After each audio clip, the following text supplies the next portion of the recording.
கர்த்தருடைய வார்த்தைக்கு நேராக நாம் கடந்து வருவோம். சங்கீத புஸ்தகம் 46:5 யாராகிலும் சத்தமாக படிக்கலாம். நான் வாசிக்கிறேன். மறுபடியும் எல்லாருக்கும் இந்த வசனத்தை கவனிச்சிருப்பீங்க நினைக்கிறேன். நான் மீண்டும் ஒரு முறை கூட படிக்கிறேன். தேவன் அதன் நடுவில் இருக்கிறார், அது அசையாது. அதிகாலையில தேவன் அதற்கு சகாயம் பண்ணுவார். 3 விஷயம் அந்த வசனத்துல நம்ம படிக்கிறோம். ஒன்று சேனைகளின் தேவன் அது நடுவில் இருக்கிறார். 2 அது அசையாது. 3 அதிகாலையில தேவன் அதற்கு சகாயம் பண்ணுவார். இத எருசலேமுக்காக சொல்லப்பட்ட ஒரு வார்த்தையாக நாம் இதை பார்க்கிறோம். ஆண்டவர் எருசலேமின் நடுவில் இருக்கிறார். அப்படி எருசலேமின் நடுவில் அவர் இருக்கும்போது எருசலேம் அசையாது. அதே போல அதிகாலையில் தேவன் அதற்கு சகாயம் பண்ணுவார்னு சொல்லப்பட்டிருக்கு. ஆண்டவர் மக்கள் மத்தியில் வாசம் பண்ண விரும்புகிறார். இதை எருசலேம் என்று எடுத்துக்கொள்ளும் போது உங்களை என்னையும் கூட ஒரு எருசலேமாக எடுத்துக்கொள்ளும். ஆண்டவர் நம்ம அதிகமாக நேசிக்கிறார், நம்ம கூட இருக்க விரும்புகிறார். ஆண்டவர் நம் நடுவில் உலாவ விரும்புகிறார், நம்மேல் அதிக கவனம் செலுத்துகிறார். நீங்களும் நானும் ஆண்டவருடைய சிருஷ்டிப்பில் ஒரு பகுதி. அவருடைய சிருஷ்டிப்பின் மகத்துவம் பெரியது. நிறைய அவருடைய சிருஷ்டிப்புகள் இருந்தாலும் நீங்களும் நானும் அவருடைய சிருஷ்டிப்புகளில் ஒரு சிருஷ்டிப்பு நாம். ஆனால் நம்மை போல ஆண்டவர் எத்தனையோவற்றை சிருஷ்டித்தார். ஆண்டவர் எல்லாவற்றை விட நம்மை அவர் அதிகமாக நேசிக்கிறார். எல்லா சிருஷ்டிப்புகளையும் ஆண்டவர் வார்த்தையினால் சிருஷ்டித்தார். ஆண்டவர் சொன்னாரு, சூரியன் உண்டாக கடவது, வெளிச்சம் உண்டாக கடவது. சுடர்களை கர்த்தர் உண்டாக்கினார். எல்லாத்தையுமே வார்த்தையால் தான் உண்டாக்குனதாக பைபிள்ல சொல்லப்பட்டிருக்கிறது.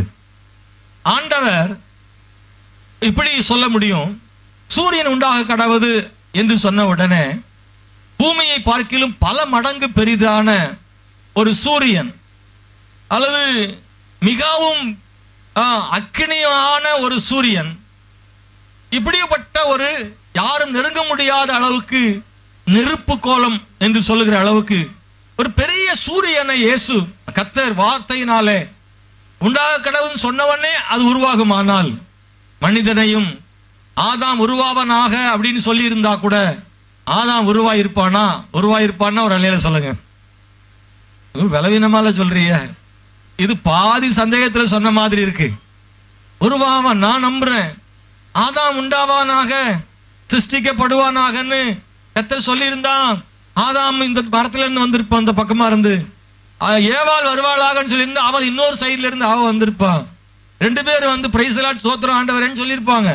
ஆண்டவர் நினைச்சாருன்னா சூரியனையே வார்த்தையால் உருவாக்கும் போது மனிதனையும் வார்த்தையால் உருவாக்க கூடாதா என்ன? தன்னால் வார்த்தையாலே உருவாக்க முடிந்திருந்தும் கூட மனிதனை வார்த்தையால் உருவாக்காமல் அவனை மண்ணினாலே தன் சொந்த கைகளாலே அவனை அப்படியே சிருஷ்டித்து அதனுடைய நாசியில தன்னுடைய சுவாசத்தை அவர் ஊதி ஆதாமை உண்டாக்கி அவன் வழியாகவே நிறைய மனிதர்களை உலகத்தை நிரப்ப கர்த்தர் சித்தம் கொண்டாரே.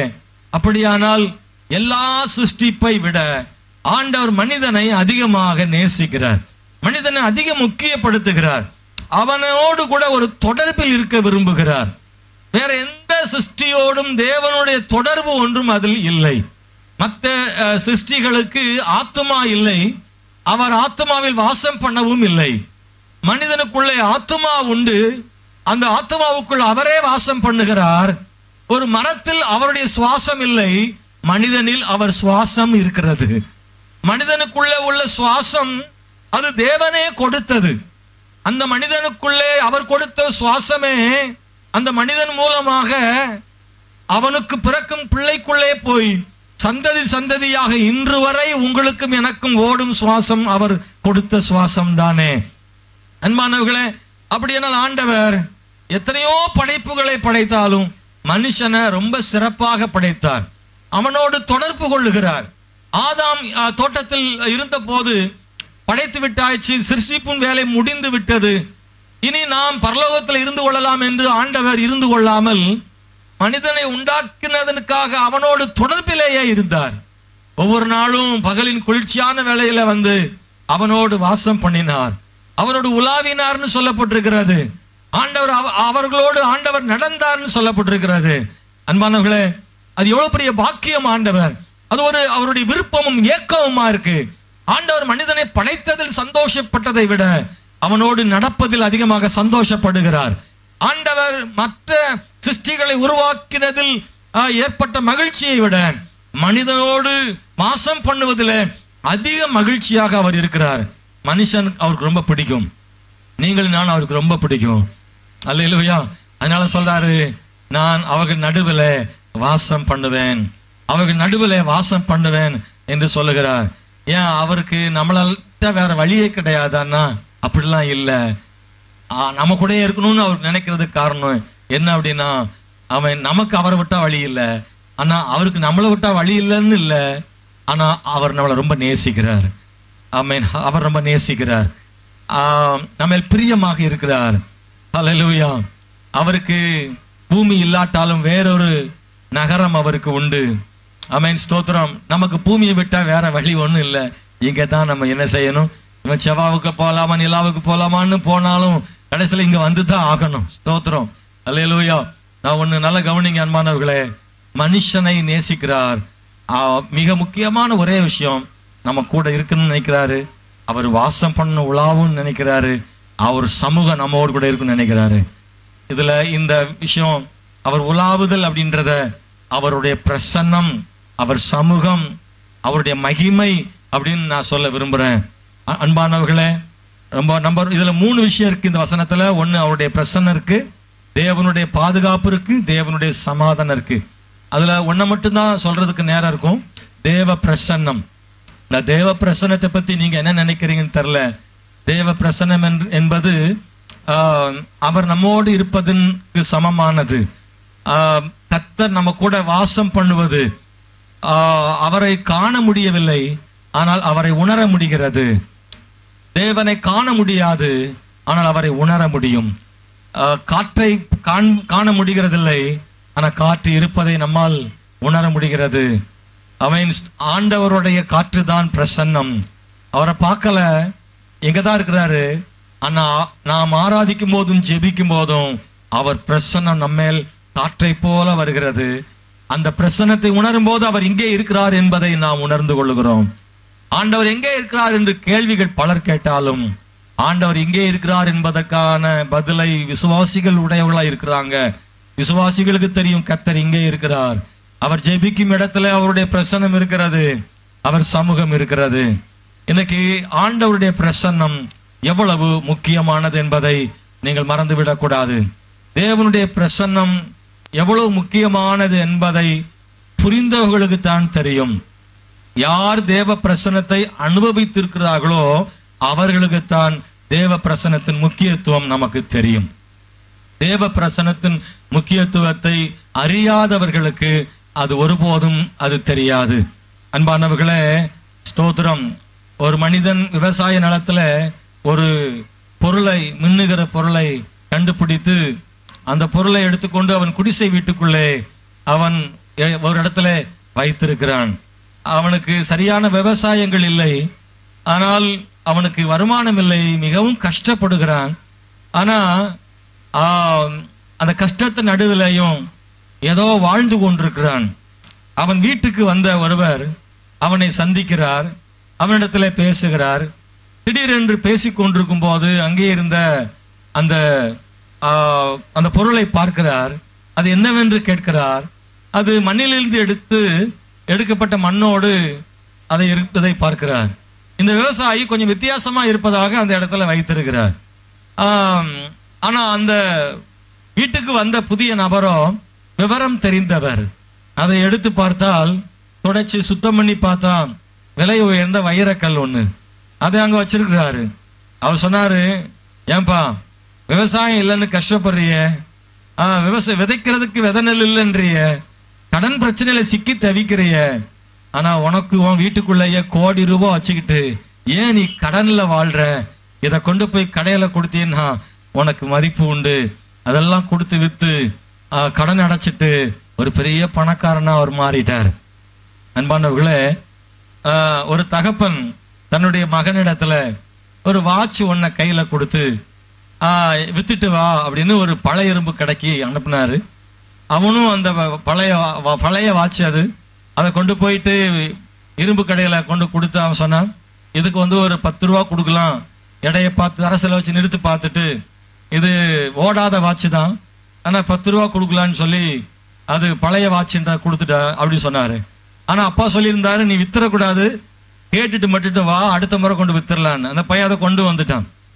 உடனே அதை கொண்டு வந்த உடனே அவர் சொன்னாரு, இப்ப நீ ஒரு வாட்சி கடைக்கு போ, இதை கொண்டு போய் கொடுத்து எவ்வளவுக்கு போகுன்னு கேட்டுட்டு வான்னு சொல்லி அனுப்புனா வாட்சி கடைக்கு போனா அவர் சொன்னாரு, இது ஒரு 500 ரூபாய்க்கு கொடுக்கலாம்ப்பா, பழைய வாட்சி, அதனால கொஞ்சம் ரிப்பேர் பண்ணோம்னா சரி பண்ணி போடலான்னு சொல்லி வாட்சி கடைக்காரு சொன்னாரு. அதுக்கப்புறம் வீட்டுக்கு வந்துட்டு அப்பா சொல்லியிருக்க விற்க கூடாதுன்னு வீட்டுக்கு வந்தோன்னு அப்பா சொன்னாரு, இந்த வாட்சை நீ மறுபடியும் மியூசியத்துக்கு கொண்டு போயிட்டு அங்க இருக்கிறவங்கள்ட்ட காமி அப்படின்னு சொன்னாரு. அவனும் அதை எடுத்துட்டு போய் மியூசியத்தில் இருக்கிறவங்கள்ட்ட அவர் கொடுத்த போது அவங்க எல்லாம் செக் பண்ணி பார்த்தா இது பண்டைய காலத்தில் உள்ள ஒரு வாட்சு, இது ரொம்ப முக்கியமானது, இது 1 கோடி ரூபாய்க்கு போகும் அப்படின்னு அவர் சொன்னாராம். இவனுக்கு அதிர்ச்சி ஆயிடுச்சு, வித்துடலாமான்னு அப்பா விற்க கூடாதுன்னு சொல்லியிருக்கிறாரு. அப்பாட்ட கொண்டு கொடுத்தானா. பார்த்தீங்கன்னா அவன் கேட்டான், ஏன்பா ஒரு கடையில 500 ரூபான்றாங்க, ஒரு கடையில 10 ரூபான்றாங்க, இந்த கடையில 1 கோடி ரூபான்னு சொல்றாங்களே, என்ன வித்தியாசம்னு கேட்டான். அவங்க அப்பா சொன்னாரு, இந்த வாட்ச் எவ்வளவு மதிப்புள்ளது என்று யார் அறிந்திருக்கிறார்களோ அவர்கள் அதிக விலை கொடுப்பார்கள், இந்த வாட்சினுடைய மதிப்பு தெரியாதவர்கள் அதை அதிக விலை கொடுக்க மாட்டார்கள். இன்னும் சொல்ல போனா யார்ட்டையாவது சும்மா கொடுத்தா சிலர் அது மதிப்பு தெரியாதவங்க வேண்டாம்னு தூக்கி கூட என்ன செஞ்சிடலாம், தூக்கி போட்டுடலாம். இது ஒரு பழைய வாட்ச், யூஸ் ஆகாதுன்னு கூட எந்த பணத்துக்கும் கொடுக்க முடியாம தூர கூட வேஸ்ட் கூட பண்ண முடியும். யார் ஒரு பொருளினுடைய மதிப்பை உணர்கிறார்களோ அவர்கள்தான் அந்த பொருளினுடைய அவசியத்தையும் மேன்மையும் அறிய முடியும். அது மாதிரி தான் அன்பானவர்களே தேவ பிரசன்னமும் கூட. யார் தேவ பிரசன்னத்தை அதனுடைய மேன்மையை அனுபவிச்சிருக்கிறாங்களோ அவங்க அந்த தேவ பிரசன்னத்தை மதிப்பாங்க, அது இழக்க விரும்ப மாட்டாங்க, அந்த தேவ பிரசன்னத்துக்கு முக்கியத்துவம் கொடுப்பாங்க, அந்த தேவ பிரசன்னத்துக்கு நேரம் செலுத்துவாங்க, அதை உயர்வாக கருதுவார்கள், அதை பெற்றுக்கொள்வதற்கு எதையும் தியாகம் செய்வார்கள். தேவ பிரசன்னம் அவ்வளவு முக்கியமானது, மதிப்புள்ளது. நான் உங்களுக்கு புரியுற மாதிரி சொல்ல போனா உங்க வாழ்க்கையிலேயே ஒரு நடந்த விஷயத்த நான் சொன்னா அனுபவபூர்வமா நல்லா இருக்கும். கல்யாண வீட்டுக்கு காலையில கிளம்பிக்கிட்டு இருக்கிறீங்க, அப்போ அவசர அவசரம் பட்டு சேலெல்லாம் உடுத்தி ரெடி ஆகி நகை நட்டெல்லாம் போடுறதுக்கு எடுத்து புதுசா வாங்கின ஒரு ஜிமிக்கி எடுத்து காதுல மாட்டி கண்ணாடியில அழகு பாக்குறீங்க. ஒன்ன மாட்டியாச்சு, இன்னொன்ன மாட்டை எடுத்தும் போது அது தவறி கீழே விழுந்து எங்கேயோ உருண்டு போயிருச்சுது. அல்லேலூயா. உருண்டு போன உடனே என்ன நினைக்கிறீங்கன்னா, சாயங்காலம் கல்யாண வீட்டுக்கு இப்ப வேற ஒன்ன போட்டுட்டு போவோம், வேற வந்த பிறகு அந்த ஜிமிக்கியை தேடுவோம். அது 25,000 ரூபாய் ஜிமிக்கின்னு வச்சுக்கோங்களேன். காணாம போயிருச்சு, உள்ள எங்கேயோ அடியிலையோ குப்பைக்குள்ளையோ போயிருச்சுது. சாயங்காலம் தேடலாம்னு போயிருவீங்களா, இல்ல கல்யாணமே போனாலும் போகுது முதல்ல ஜிமிக்கி தான் முக்கியம்னு தேடுவீங்களா? ஜிமிக்கி முக்கியம்ன்றவங்கெல்லாம் கை தூக்கம் பார்க்கலாம். போனா போது சாயங்காலம் தேடிக்கலான்றவங்க, அதாவது இங்கதான் கிடக்கும்னாலும் கூட அங்கதான் விழுந்திருக்குனாலும் கூட அது கிடைச்சிருமா கிடைக்காதான்ற ஒரு மனசுக்குள்ள ஒரு பதட்டம் இருந்துகிட்டே இருக்கும். நீங்க ஒருவேளை அந்த ஜிமிக்கியை விட்டுப்புட்டு கல்யாணத்துக்கு போனாலும் பொண்ணு மாப்பிள்ளையே ஜிமிக்கியா தெரியும், அங்க பொண்ணு மாப்பிள்ளையே தெரியாது. சாப்பாடெல்லாம் ஜிமிக்கியா வச்ச மாதிரியே தெரியும், உங்களுக்கு ஒண்ணுமே ஓடாது. எவரை பார்த்தாலும் டென்ஷன் ஆகும், எப்படா வீட்டுக்கு போகும். அந்த ஒரு மன நிறைவோடு ஒரு கல்யாணத்தில் நீங்க இருக்கவே முடியாது. காலையில விழுந்து ஜிமிக்கி எங்க போச்சதோ தெரியலையே, நான் வரதுக்குள்ள மகா பெருக்கி எலி குப்பையில போட்டுருவாளோ என்னமோ தெரியலையே, ஐயோ சிமிக்கி சிமிக்கி சிமிக்கினே செத்தே போயிரும். இதே நேரத்துல காலையில கல்யாணத்துக்கு தான் கிளம்புறிய, எல்லாம் மாட்டெல்லாம் மாட்டியாச்சு, சில்லறை வேணும் பஸ்ஸுக்கு கண்டக்டர் கேட்பாருன்னு சில்லறை எடுத்து போடும்போது 1 ரூபா டபால்னு விழுந்து உருண்டு ஓடிட்டேங்கயோ. இப்ப கல்யாணத்துக்கு போவீங்களா, 1 ரூபாயே தேடிக்கிட்டு இருப்பீங்களா? குழிஞ்சு தேடினோம்னா கட்டின புடவெல்லாம் களைஞ்சு போயிடும். ஊசி ஆயிரும்.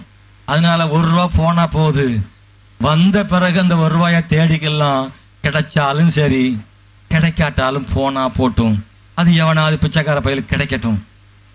1 ரூபாயை இழப்பதற்கு ஆயத்தமா இருக்கிற நீங்க, 1 ரூபாயை தேட தவிர்க்கிற நீங்க திமிக்கிய தேட தவிர்க்கலையே. என்ன காரணம் அப்படின்னா, 2னுடைய மதிப்பும் உங்களுக்கு தெரியும். நான் சொல்றேன் அன்பானவர்களே, நமக்கும் இந்த உலகத்துல நிறைய விஷயங்கள் இருக்கு, எல்லாத்தினுடைய மதிப்பும் நமக்கு தெரியும். இந்த தேவ பிரசன்னத்தினுடைய மதிப்பு உங்களுக்கு தெரியுமா? நீங்க ஆண்டுடைய பிள்ளைகள் பலருக்கும் தேவ பிரசன்னம் 1 ரூபா காயின் மாதிரி இருக்கு. ஆனா பல கிறிஸ்தவர்களுக்கு, தேவ பிள்ளைகளுக்கு 1 ரூபா தங்க நாணயம் மாதிரி இருக்கு, ஜெமிக்கி மாதிரி இருக்கு. ஏன் அநேகர் தேவ பிரசன்னத்தை வாஞ்சிக்கல? ஏன் பலரும் தேவ பிரசன்னத்திற்கு அதிக முக்கியத்துவம் கொடுக்கல?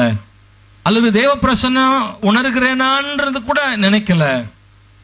ஆண்டோடைய பிரசன்னம் எனக்கு தேவை அப்படின்றத ஏன் வாஞ்சிக்கல? கல்யாணத்துக்கே போனாலும் போகாட்டாலும் பரவாயில்ல, இது எப்படியாவது எடுத்துடணும்னு ஒரு வெறி வருது இல்ல, அது ஏன் தேவ பிரசன்னத்துல இல்ல? என் மேல தேவ பிரசன்னம் இல்லாதது மாதிரி தெரியுது. நான் ஜெபிக்கும் போது ஏதோ ஒரு வரட்டு ஜபம் மாதிரி இருக்கு. நான் ஆராதிக்கும் போது ஏதோ சும்மா வெறுமையா தோணுது. நான் கர்த்தரை துதிக்கும் போது சும்மா ஏதோ வனாந்தர மாதிரியே ஒரு நிறைவில்லாம இருக்கு. நான் தேவ பிரசன்னத்துல நிரம்பாமலே இருக்கிறேன். நான் ஆராதனைக்கு வருகிறேன், பாட்டு பாடுறேன், பாஸ்டர் என்னெல்லாமோ சொல்றாரு. ஆராதனை முடிஞ்சாலும் ஆராதனைக்கு முன்னாடி எப்படி இருந்தனோ அப்படித்தான் ஆராதனைக்கு பின்னாடி இருக்கிறேன்.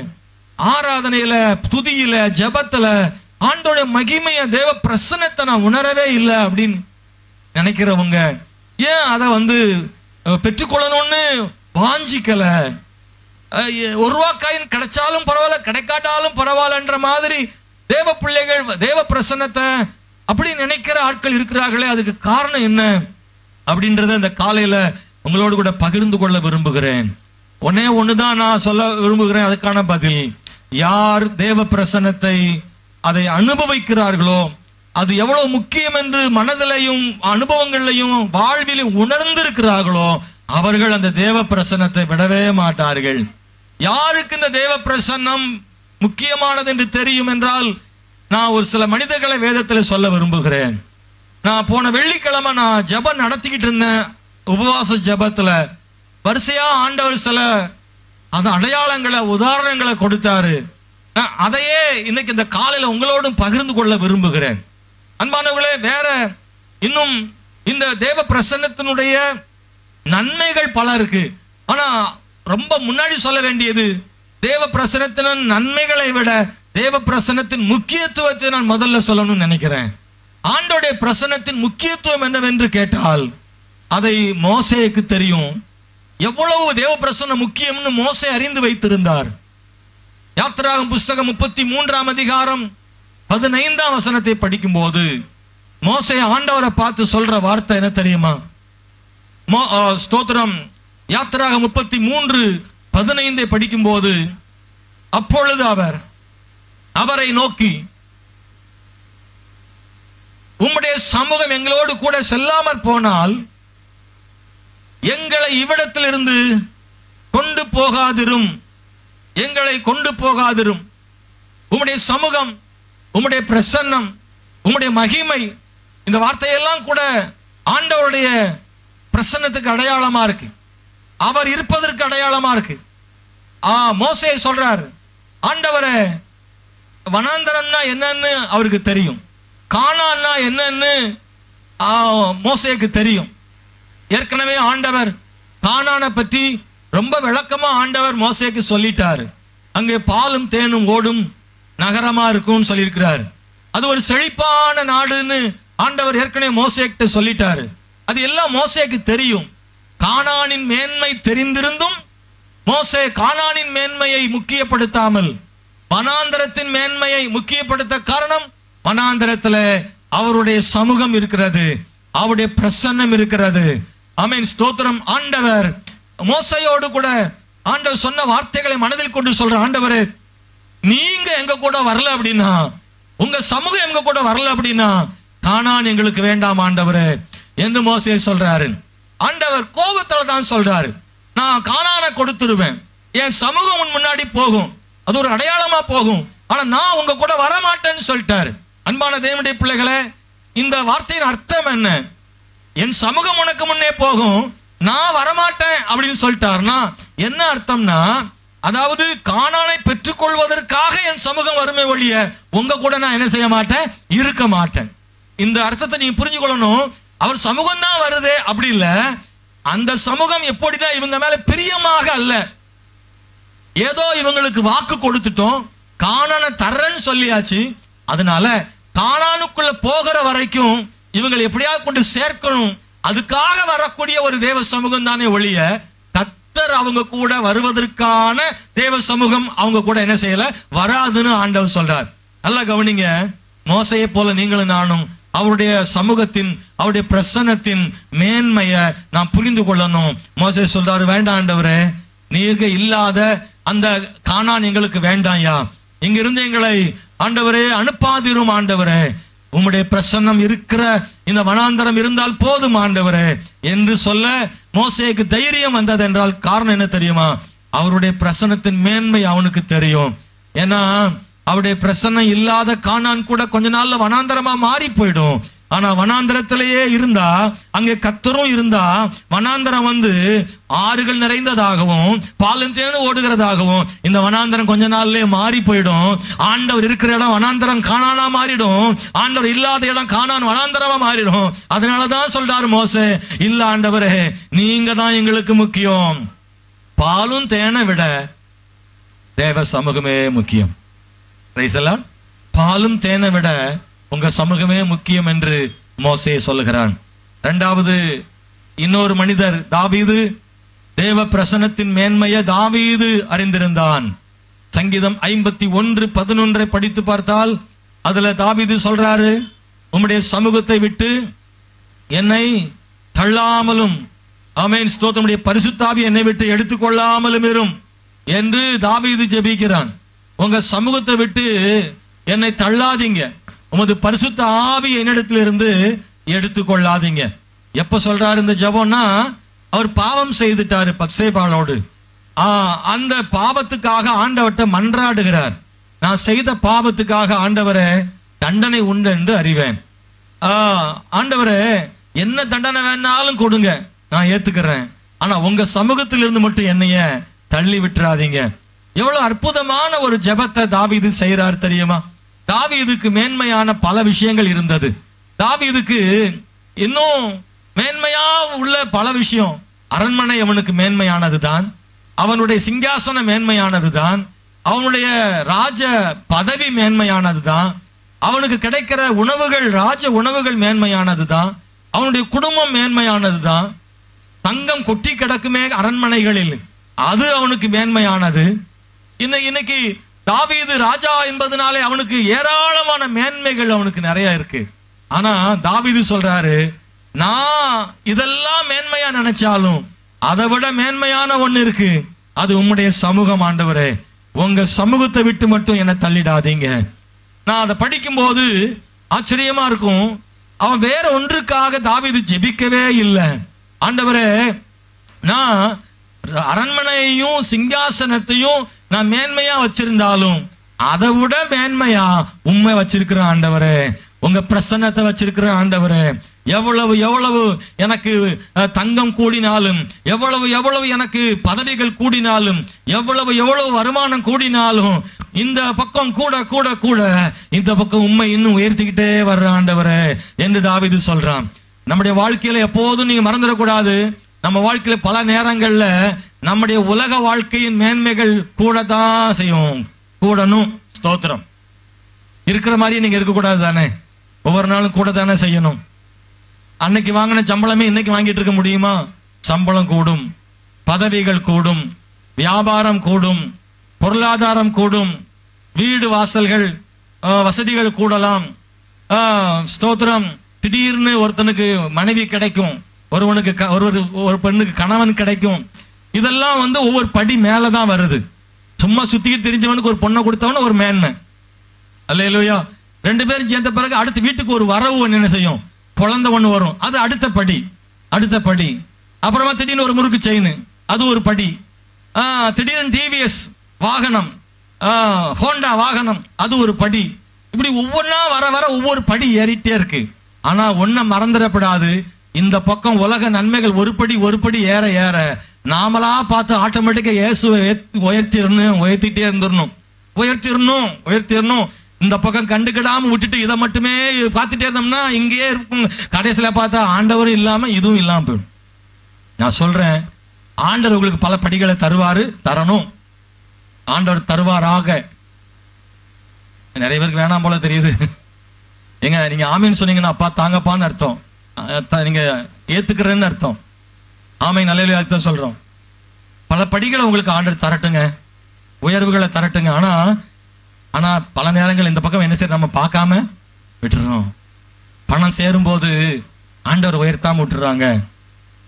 அன்பானவர்களே, இந்த பக்கம் அவர் கொடுக்குறாரு, இந்த பக்கம் நாம தான் தூக்கி வைக்கணும். ஆண்டவரை இந்த பக்கம் அவர் தான் கொடுப்பாரு நமக்கு, ஆனா இந்த பக்கம் அவரா மேல போக மாட்டாரு.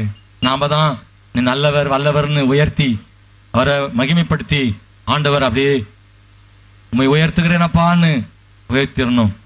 அவரை உயர்த்த மறந்துட்டீங்கன்னா இந்த படிகள் இருக்கலாம். ஒருவேளை இந்த படிகள்லாம் இருக்கலாம். வாங்கின டிவிஎஸை தூக்கி போட்ட முடியும். அந்த படியெல்லாம் இருக்கத்தான் செய்யும். 5 பவுன் முறுக்கு செயின் போய் இருக்கும். 5 பவுன் முறுக்கு செயின் இருக்கிறதுனாலே தேவன் இருக்காருன்னு அர்த்தம் இல்லை. Price the Lord. இந்த படிகள்லாம் இருக்கிறதுனால இவர் உயர்ந்திருக்கிறாருன்னு இல்லை. சில நேரம் அவர் தாழ்ந்திருந்தால் உயர்ந்திருக்கலாம். ஆனா ஒண்ணு, மன நிறைவே இருக்காதுங்க, திருப்தியே இருக்காதுங்க. வரட்டு வாழ்க்கை, மனாந்தரமான வாழ்க்கை. நீங்க ஆண்டவரை உயர்த்தி வச்சுட்டு இந்த படிகள்லாம் உங்களுக்கு இருந்தா மன நிறைவும் சமாதானமும் ஆண்டவர் தருவாரு. அல்லேலூயா. அன்பான தேவனுடைய பிள்ளைகளை மனசுல எப்பவும் ஆழமா வச்சுக்கோங்க. தாவீதுக்கு தெரியும், பல படிகளை பார்த்தவன் தாவீது.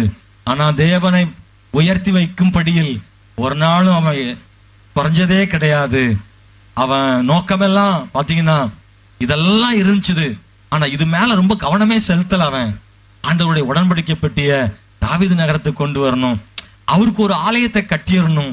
அதுல தாவீது ரொம்ப ரொம்ப அக்கறையாவே இருந்தான். ஆண்டவரை உயர்த்துறதுல கவனம் செலுத்தினான். அவருக்காக ஆடி பாடி துதிக்கிறதுல கவனம் செலுத்தினான். அவருடைய மேன்மைகளை சொல்ல கவனம் செலுத்தினான். அதனாலதான் இந்த படியெல்லாம் உடைஞ்சு விழுந்தாலும் கர்த்தர் அவனுக்கு புது படிகள்லாம் கட்டி கொடுத்தாரு. பல நேரங்கள்ல அவன் படி உடைஞ்சிட்டுல, ஒரே நாள எல்லா படியும் உடைஞ்சிருச்சு. அரண்மனை விட்டே துரத்திட்டாங்க. அவ்வளவு சந்தோஷமா இருந்தவனுடைய வாழ்க்கை எல்லா படியும் உடைஞ்சு காலில் செருப்பு கூட இல்லாம ஓடுற நிலைமை வந்துச்சு. ஆனா அப்ப கூட ஆண்டவர் படி மேல வச்சிருந்தான் உயர்த்தி. அதனாலதான் ஆண்டவர் என்ன பண்ணாருன்னா, நீ கவலைப்படாதப்பா, உன் வாழ்க்கையில கட்டப்பட்ட படிகள் உடைஞ்சாலும் உனக்காக மீண்டும் படியை கட்டி உன்னை உயர்த்தி வைப்பதற்கு நான் இருக்கிறேன்னு ஆண்டவர் களத்துல இறங்கினாரு. திரும்பவும் அவனை கொண்டு வந்தாரு. அவனுடைய படிகளெல்லாம் உடைச்சவங்களாம் தூக்கி எறிஞ்சிட்டு அவனை படிகளில் ஆண்டவர் ஏற்றினார். அந்த படிகளில் கர்த்தர் அவனை ஏற்றினார். அதனாலதான் தாவீது சொல்றான், ஆண்டவரே என்னை படிகளில் ஏற்றுகிற உம்முடைய சமூகத்தை விட்டு என்னை தள்ளாதிரும் ஆண்டவரே. அல்லேலூயா. ஆண்டவர் பார்த்து இனிமேலேருந்து நீ ராஜாவா இருக்க மாட்ட அப்படின்னு சொன்னா கூட தாவீது கவலைப்பட மாட்டான். நான் உன் கூட இருக்கிறேன், நீ தாவீதா இருக்க மாட்ட, ராஜாவா இருக்க மாட்டேன், ஆனா உன் கூட நான் இருக்கிறேன்னு சொன்னா கூட தாவீது ஏத்துக்கிடுவான்.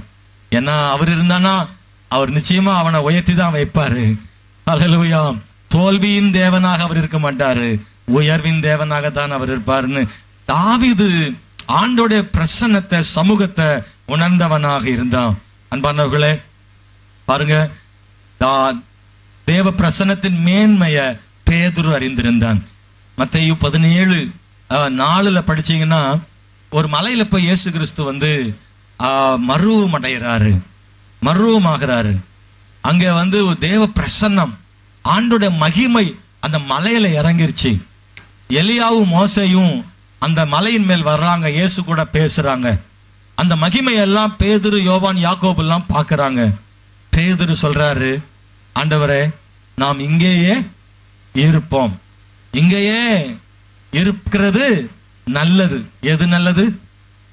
எங்க இருக்கிறது நல்லது? எங்க மலையில ஒரு டீ காப்பி கிடைக்குமா? அங்கே ஏதாவது சுப்பு ஹோட்டல் உண்டா, அங்கே ஏதாவது ஹோட்டல், தண்ணி, வாட்டர் டேங்கு, வசதி வாய்ப்பு, அதுலேயும் சொல்கிறான் உமக்கு ஒரு கூடாரம், மோசேக்கு ஒரு கூடாரம், எலியாவுக்கு ஒரு கூடாரம் போட்டுருவோன்னு.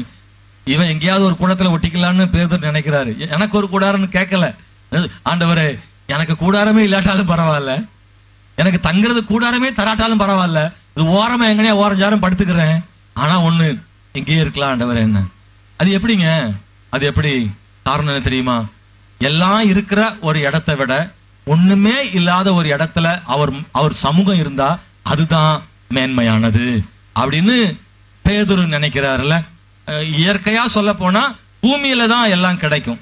வலைய போடலாம், மீனை பிடிக்கலாம், பொறிச்சு சாப்பிடலாம், அப்புறமா எங்கனாலும் இயேசு கிறிஸ்து கூட போலாம் வரலாம், அவர் கூட போற இடமெல்லாம் விருந்து நடக்கு, எல்லா வீடுகளையும் விருந்து கிடைக்குது.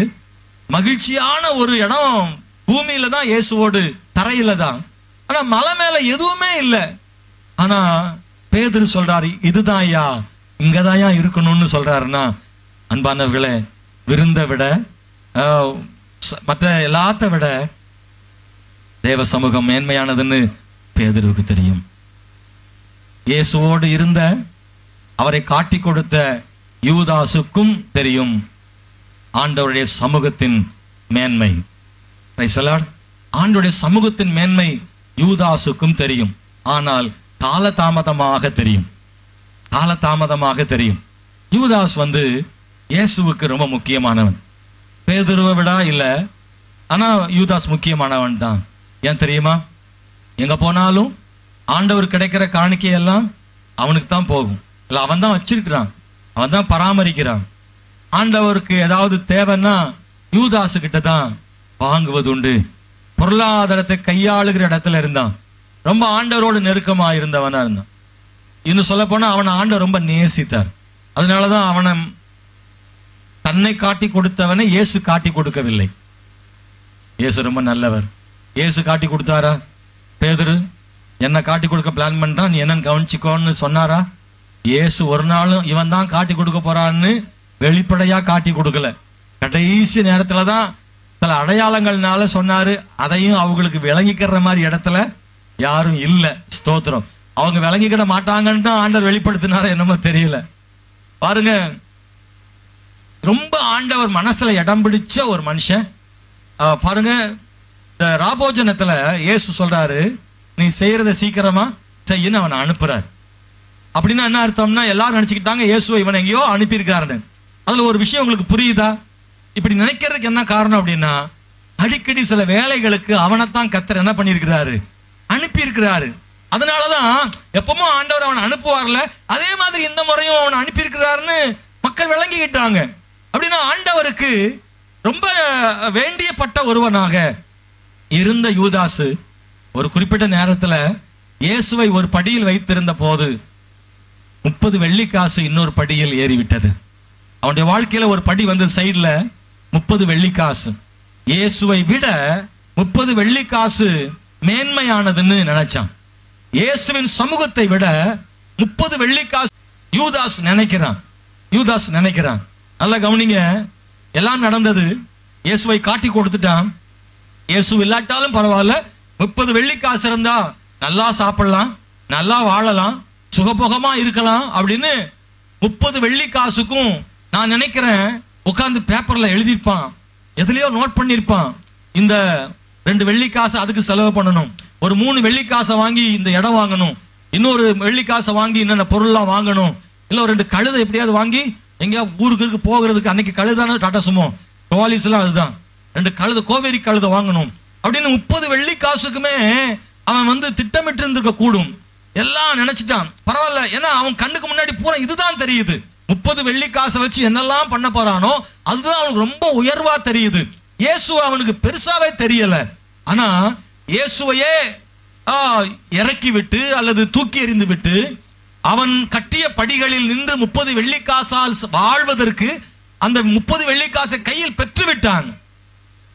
ஆனால் இப்போது இயேசு இல்லை, 30 வெள்ளிக்காசு இருக்கு. 30 வெள்ளிக்காசு இருக்கு, இயேசு இல்லை. மன நிறைவு இல்லை, சமாதானம் இல்லை. ரொம்ப தேவனுடைய பிள்ளைகளே, உலக பிரகாரமான எல்லாவற்றை விட இயேசுவை முக்கியமாக, அவருடைய சமூகத்தை முக்கியமாக கருதாத விசுவாசிகளுக்கு யூதாஸ் மிக முக்கியமான அடையாளம். நல்லா புரிஞ்சுக்கணும். உலகத்தை ரொம்ப மேன்மையா கருது ஆண்டவரையும் அவர் சமூகத்தையும் குறைவாய் கருதுகிற கர்த்தருடைய பிள்ளைகளுக்கு யூதாஸ் ரொம்ப முக்கியமான ஒரு அடையாளம். அவன் 30 வெள்ளிக்காசு தான் அவனுக்கு பெருசா தெரிஞ்சது. இயேசுவின் மகிமை அவருடைய சமூகம் பெருசாவே தெரியல. கையில வாங்கின பிறகுதான் தெரியுது, இல்ல இதை விட மேன்மையானதுதான் அவருன்னு. அதுவரைக்கும் 30 வெள்ளிக்காசை கனவுல நினைச்சுக்கிட்டே இருந்தான், கையிலையும் வாங்கிட்டான்.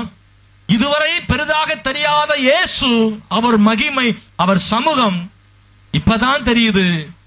அது எவ்வளவு மகிமையா இருந்துச்சு. சொல்லுவாங்கல்ல, நிழலுடைய அருமை வெயிலுக்கு போனாதான் தெரியும். சிலர் இருக்கும் போது அவங்க மேன்மை தெரியாது, அவங்க இல்லாத போது அந்த மேன்மை தெரியும். இயேசு அவனோடு இருக்கும் போது அவர் பெருசாவே அவனுக்கு தெரியல. ஆனா அவர் இல்லாம போன பிறகுதான், அவரை கைது செய்து அடிக்க கொண்டு போன பிறகுதான், அவன் எதை விரும்பினானோ அது அவனுக்கு கிடைச்சாலும் அவனுக்கு நிம்மதி இல்லை.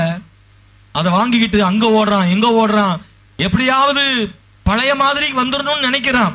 இந்த 30 வெள்ளிக்காசையும் மறுபடியும் பிரதான ஆசாரியன் கையில கொடுத்துட்டு இயேசுவை எப்படியாவது மறுபடியும் பெற்றுக்கொள்ளணும்னு துடிக்கிறான். காலம் கடந்து போயிடுச்சு. அவங்க இவனை கைவிட்டாங்க. அந்த பணத்தை கொண்டு போய் தேவாலயத்தில் தூக்கி எறிந்து விட்டு தன் வாழ்க்கையை முடித்து கொண்டான் என்று வேதம் சொல்லுகிறது. தேவனுடைய பிள்ளைகளே, ஆண்டவரை இழந்து விட்டு அவருக்கு இணையாக வேறொன்றை முக்கியப்படுத்தி வாழ்கிற வாழ்க்கை என்பது அது வெறுமையான வாழ்க்கை, தோல்வியின் வாழ்க்கை, அது ஆசீர்வாதமான வாழ்க்கை இல்லை. 30 வெள்ளிக்காசும் செய்யாத ஒன்றை கர்த்தர் செய்வார். கர்த்தர் செய்வதை 30 வெள்ளிக்காசு ஒருபோதும் செய்யவே முடியாது. 30 வெள்ளிக்காசு ஒரு நிலத்தை வாங்குவதற்கு உதவலாம்.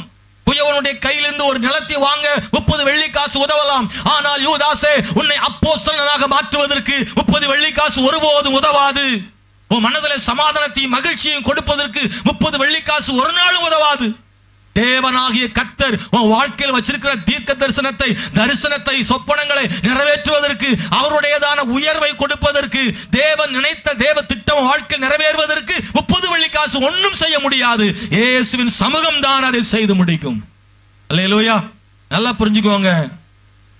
30 வெள்ளிக்காசு பெருசு தான், ஆனா இயேசுவை விட பெருசு இல்லை. ஆண்டவர் சமூகத்தை இவன் சார்ந்திருந்தான்னா, அல்லேலூயா. எனக்கெல்லாம் 30, ஒருவேளை நான் நினைக்கிறேன் யூதாஸ்ட போயிட்டு 30 வெள்ளிக்காசு தாரேன் இயேசுவை காட்டி கொடுன்னு சொன்ன மாதிரி பேதுருட்டையும் ஒருவேளை கேட்டிருப்பாங்களோ என்னமோ. பேதுரு வேண்டான்னு சொல்லிட்டான்னு என்னமோ தெரியாது. பேதுருவுக்கு ஒருவேளை நடந்து பைபிள் இல்லை, ஆனா ஒருவேளை யாரையோ ட்ரை பண்ணி கடைசியில் யூதாஸ் சிக்கிட்டான். யோவான்கிட்ட கேட்டிருக்கலாம், பேதுருட்ட கேட்டிருக்கலாம், அவங்க எல்லாம் சம்மதிக்காம விட்டுருக்கலாம். 30 வெள்ளிக்காசே போதும் என்றவனுக்கு வாழ்க்கையும் இல்லை, அந்த 30 வெள்ளிக்காசை அனுபவிக்கவும் இல்லை. பணத்தை வேண்டாம் என்று உதறித்தள்ளின பேதுரு காலடியில கொண்டு பொண்ணு வெள்ளியும் கொண்டு வைக்கிறாங்க. நிலங்களை விற்று பாதத்தண்டையில, அப்போஸ்தலர் பாதத்தண்டையில கொண்டு வந்து வைக்கிறாங்க. இப்பொழுது பொன்னும் பொருளும் சொத்துக்களும் காலடியில கிடக்கு. பணத்தை விட ஆண்டவரை குறைவாக நினைக்கிறவனுக்கு ஆசீர்வாதம் இல்லை. பணத்தை விட இயேசுவை உயர்வாக நினைக்கிறவனுடைய காலடியில பணம் வந்து கிடையும். எத்தனை பேர் நம்புறீங்க? அல்லேலூயா. நான் யாரை முக்கியப்படுத்துகிறேன் என்பதை பொறுத்த என் வாழ்க்கையின் ஆசீர்வாதமும் அடங்கி இருக்கு. நான் சொல்றேன், இயேசுவை முக்கியப்படுத்தாதவங்க எல்லாம் நல்லா இல்லையா பாஸ்டர் கேட்பீங்க நீங்க. இயேசுவை முக்கியப்படுத்தாதவங்க, ஜெபம் பண்ணாதவங்க நல்லாவா இல்ல? இருக்கட்டும், வசதியா இருக்கட்டும், எல்லாமே இருக்கட்டும். ஆனா ஒன்னே ஒண்ணு முக்கியம் அன்பானவர்களே, இயேசுவை ஏற்றுக்கொள்ளாத நிறைய அந்நியர்கள் கூட நிறைய பேர் நல்லா இருக்கலாம், ஒருவேளை பார்க்கறதுக்கு உங்களுக்கு தெரியலாம். ஆனா இந்த இயேசுவோடு வாழ்கிற வாழ்க்கையின் மேன்மையை அவர்கள் இன்னும் உணரவே இல்லை. 1000 இருந்தாலும் இயேசுவோடு இருக்கிற வாழ்க்கை இருக்குல்ல, அவருடைய பிரசன்னத்தில் வாழ்கிற வாழ்க்கை இருக்குல்ல, அது ரொம்ப உயர்ந்தது. ஹல்லேலூயா. இங்க இருக்கிற உங்களுக்கு எனக்கும் ஆண்டவருடைய பிரசன்னத்தை அவர் கொடுத்திருக்கிறாருங்க. அவருடைய பிரசன்னத்தை கொடுத்திருக்கிறாரு. நான் மீண்டும் சொல்லுகிறேன், இந்த உலகத்தின் பொன்னும் பொருளும் செய்யாத ஒன்றை தேவ பிரசன்னம் செய்து முடிக்கும். ஹல்லேலூயா. தேவனுடைய பிள்ளைகளே, ஆமென், ஸ்தோத்திரம். நான் சொல்ல விரும்புவது, தேவ பிரசன்னத்தினுடைய முக்கியத்துவம் நீங்கள் அறிந்து கொள்ள வேண்டும். தேவ பிரசன்னத்தால் கிடைக்கும் நன்மைகளை பற்றி நான் சொல்ல விரும்புகிறேன். இரண்டாவது, தேவனுடைய பிரசன்னத்தால் கிடைக்கும் நன்மைகள் என்ன? 1 சங்கீதம் 16:11 நீங்கள் படித்தால், ஆண்டவருடைய பிரசன்னம், அவருடைய சமூகம் என்ன நன்மையை கொடுக்கும்னா, வாசிக்கலாமா? 16:11.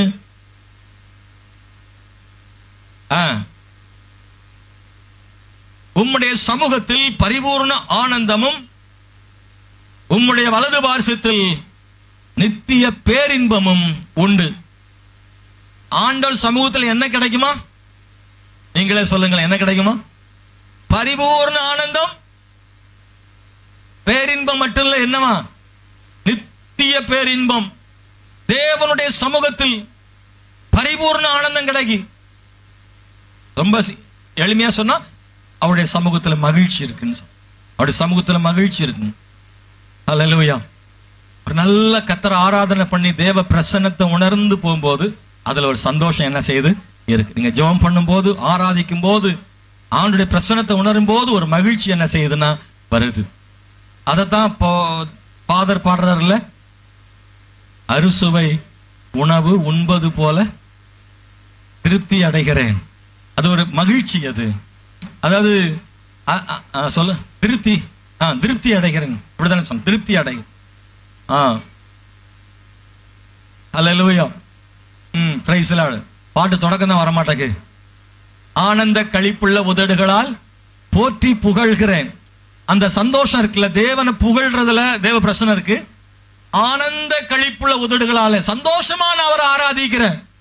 ஏன்னா அறுசுவை உணவு, எல்லா சுவை இருக்கிற உணவு. மதியானம் வீட்டுக்கு போகும்போது உங்களுக்கு ரெடியா பிரியாணி யாரா கொண்டு வீட்டு வாசல்ல வச்சா அது மாதிரி ஒரு சந்தோஷம் உங்களுக்கு. கர்த்தர் ரொம்ப நல்லவர், என்னுடைய சூழ்நிலைகளை தேவன் அறிவார் பாஸ்டர், அவரே கொடுக்கிறார் அப்படின்றவீங்க, சாட்சியா சொல்லிடுவீங்க. ஆனா அது சந்தோஷம் தான். ஆனா அவர் சொல்ல, அது மாதிரி ஒரு சந்தோஷம் ஒண்ணு இருக்கு, அது தேவ சமூகத்துல ஆராதிப்பது. ஏன் சிலருக்கு ஆராதனை கசக்குது, சிலருக்கு இனிக்குதுன்னா, அதை யாரு அனுபவிக்கிறவங்களுக்கு தான் தெரியும், அதை உணர்றவங்களுக்கு தான் தெரியும். பாட்டு பாடி தேவனை ஆராதனை பண்ணும்போது சிலரை பாடிட்டே இருக்கணும் போல தோணும், அவரை துதிச்சுக்கிட்டே இருக்கணும் போல தோணும். அவருடைய பிரசன்னத்தால் நம்மை நிரப்பிட்டாருன்னா அது ஒரு பெரிய ஆனந்தம் அதுல இருக்குங்க, அது சந்தோஷம் இருக்கு. எவ்வளவோ இந்த உலகத்துல கவலை வேதனை இருந்தாலும் தேவ சமூகத்துல நீங்க அமர்ந்து கர்த்தரை ஆராதனை செய்யும் பொழுது அந்த கவலையெல்லாம் மறந்து அவர் சமூகத்துல பெரிய மகிழ்ச்சியை ஆண்டவர் தருகிறார்.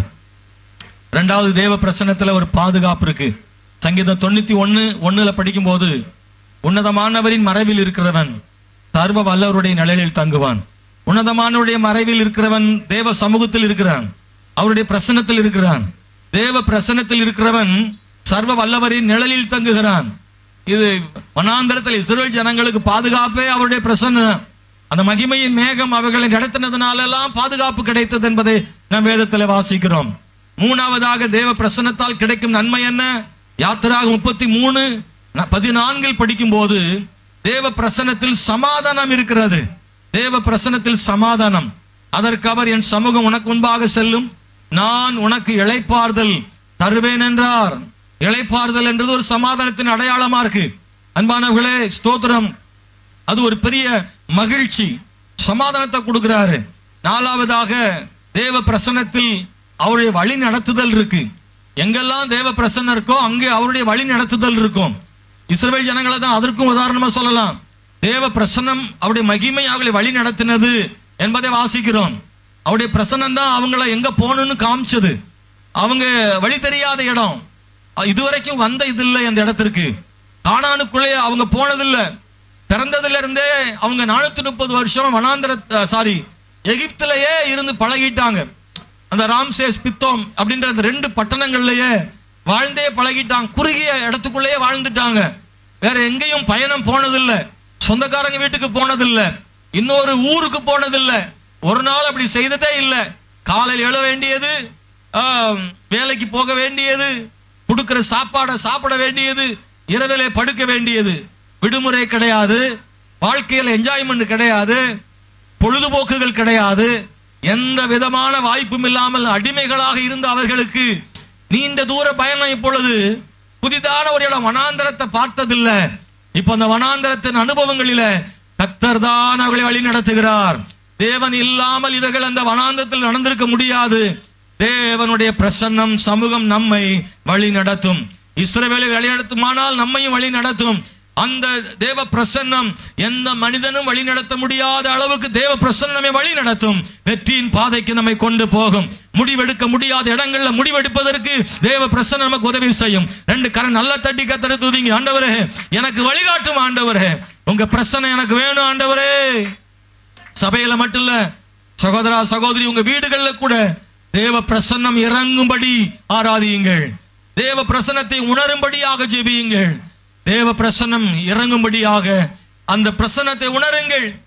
வீடுகளில் இருந்தாலும் வெளியில் இருந்தாலும் பயணம் செய்தாலும் அவருடைய பிரசன்னத்தை உணர முடியும். தேவ ஜனமே, தேவ பிரசன்னத்தை நீங்கள் உயர்வாக முக்கியமானதாக நினைங்க. அதில் இவ்வளவு நன்மைகள் இருக்கிறது. தேவ பிரசன்னத்தில் தடைகள் உடையும். சங்கீதம் 97:5 படித்தால், சங்கீதம் 97:5 படித்தால், கர்த்தரின் பிரசன்னத்தால் பர்வதங்கள் மெழுகு போல உருகிற்று, சர்வ பூமியினுடைய ஆண்டவரின் பிரசன்னத்தினாலேயே உருகி போயிற்று. உங்களுக்கு முன்னாடி நிக்கிற ஒரு பெரிய மலையா இருந்தாலும், உங்க முன்னாடி நிக்கிற ஒரு பெரிய தடையாக சுவராக இருந்தாலும், தேவ பிரசன்னம் இறங்கி வரும்போது அது என்ன பண்ணுமா? மெழுகு போல உருகி போகுமா? அல்லேலூயா. அது மெழுகு போல உருகி போகும்னு வேதவசனம் சொல்லுகிறது. அன்பான தேவனுடைய பிள்ளைகளே, கடைசியில் அந்த வசனம் சொல்லுது, ஆண்டவரின் பிரசன்னத்தினாலேயே உருகி போயிற்று. இன்னைக்கு உங்க வாழ்க்கையில அப்படி இருந்தா, இந்த தேவ பிரசன்னத்தை உணர்ந்து வெறும் ஜெபம் அல்ல, வெறும் ஆராதனை அல்ல. நிறைய பேர்ட்ட ஜெபம் இருக்கு, ஆராதனை இருக்கு, தேவ பிரசன்ன நிறைந்த ஜெபம் இல்ல, தேவ பிரசன்னம் நிறைந்த ஆராதனை இல்ல. கடமைக்கான ஜெபங்கள் பதிலை கொண்டு வராது. கடமைக்கான ஆராதனை நம்முடைய வாழ்க்கையில பெரிய அற்புதத்தை கொண்டு வர முடியாது. தேவ கிருபையை கொண்டு வர முடியாது. நாம எப்ப ஜெபம் பண்ணாலும், எப்ப ஆராதனை பண்ணாலும் கர்த்தருடைய பிரசன்னத்தோடு ஆராதிக்கணும், கர்த்தருடைய பிரசன்னத்தோடு ஜெபிக்கணும். நீங்க எத்தனை பேர் உங்க ஜெபத்துல நீங்க அதை அனுபவிச்சிருக்கீங்கன்னு தெரியல. உங்களை எப்போ பிரசங்கத்திலேயே நீங்க உங்களை கேட்டு பாருங்க. சில நேரங்கள்ல உங்க ஜெபம் ஏதோ பண்ண மாதிரி இருக்கும், தெரியுமா? ஏதோ சும்மா இல்ல பொத்தல் பையில போட்ட மாதிரி இருக்கும். ஒண்ணுமே இருக்காது, உயிரே இருக்காது ஜெபத்துல. இந்த ஆராதனையில எதுவுமே இருக்காது, சும்மா பாட்டு இருக்கும், அவ்வளவுதான். ஆனா ஒண்ணுமே இருக்காது, வெறுமையா இருக்கும். வெறுமையான ஜெபம், வெறுமையான ஆராதனையா இருக்கும். அது காரணம் தேவ பிரசன்னம் இல்லைன்னு அர்த்தம். உணரல. நாம பாடி அழுது மன்றாடி அந்த பிரசன்னம் வர்ற வரைக்கும், தேவ பிரசன்னம் மேல இறங்குற வரைக்கும் ஜெபம் பண்ணிட்டே இருக்கணும், ஜெபம் பண்ணிட்டே இருக்கணும். தாவீதுக்கு தேவ பிரசன்னத்தின் மேன்மை தெரியுது இல்லையா? உங்க வாழ்க்கையில தேவ பிரசன்னத்தின் முக்கியத்துவத்தை நீங்க உணர்ந்து கொள்ளுங்க. தேவ பிரசன்னத்தில் பாரம் நீங்கும். 6வது, தேவ பிரசன்னத்துல பாரம் நீங்கும். மத்தேயு 11:28 வருத்தப்பட்டு பாரம் சுமக்கிறவர்களே என்னிடத்தில் வாருங்கள். அது தேவ சமூகத்தின் அடையாளம். என்னிடத்துல வாருங்க, நான் இளைப்பாறுதல் தருவேன். தேவ சமூகத்துல ஆறுதல் கிடைக்கும், பாரம் நீங்குகிறது. அன்னாளுடைய பாரம் எங்கே நீங்கிட்டு? தேவ சமூகத்துல பாரம் நீங்கிட்டு தன் கவலைகளை எல்லாம் தண்ணீரை போல அவருடைய சமூகத்தில் ஊற்றி விட்டாள்னு படிக்கிறோம். 7வதாக தேவ பிரசன்னத்துல என்ன நன்மை தெரியுமா? தேவ பிரசன்னத்துல 2 கொரிந்தியர் 3:18 வசனத்துல படிக்கிறோம், நாம் எல்லாரும் திறந்த முகமாய் கர்த்தருடைய மகிமையை கண்ணாடியில காண்கிறது போல கண்டு ஆவியாய் இருக்கிற கர்த்தரால் அந்த சாயலாகத்தானே மகிமையின் மேல் மகிமை அடைந்து மறுபடுகிறோம் என்று எழுதப்பட்டிருக்கிறது. நான் உங்களை பார்த்து தைரியமா சொல்றேன், தேவ பிரசன்னம் என்ன செய்துருன்னு நீங்க கேட்கறீங்களா? தேவ பிரசன்னம் நம்மளையே மாத்திரும், நம்ம குணங்களையே மாத்திரும், நம்முடைய பேச்சையே மாத்திடும், நம்முடைய பார்வையே மாத்திடும், நம்முடைய சுவாபங்களை மாத்திடும். தேவ பிரசன்னம் ஒரு மனுஷனை மாற்ற முடியும். உலகம் மாற்ற முடியாத ஒரு மனுஷனுடைய குணத்தை, ஆமென், எதுவும் மாற்ற முடியாத தேவனுடைய மனிதனுடைய குணத்தை இந்த தேவ பிரசன்னம் என்ன செய்யும்னா மாற்றும். பைபிளையும் பார்க்கிறோம், இன்னைக்கும் நிறைய பேரை பார்க்கிறோம் மாற்றப்பட்டிருக்கிறார்கள். அநேகர் மாறி இருக்கிறாங்க.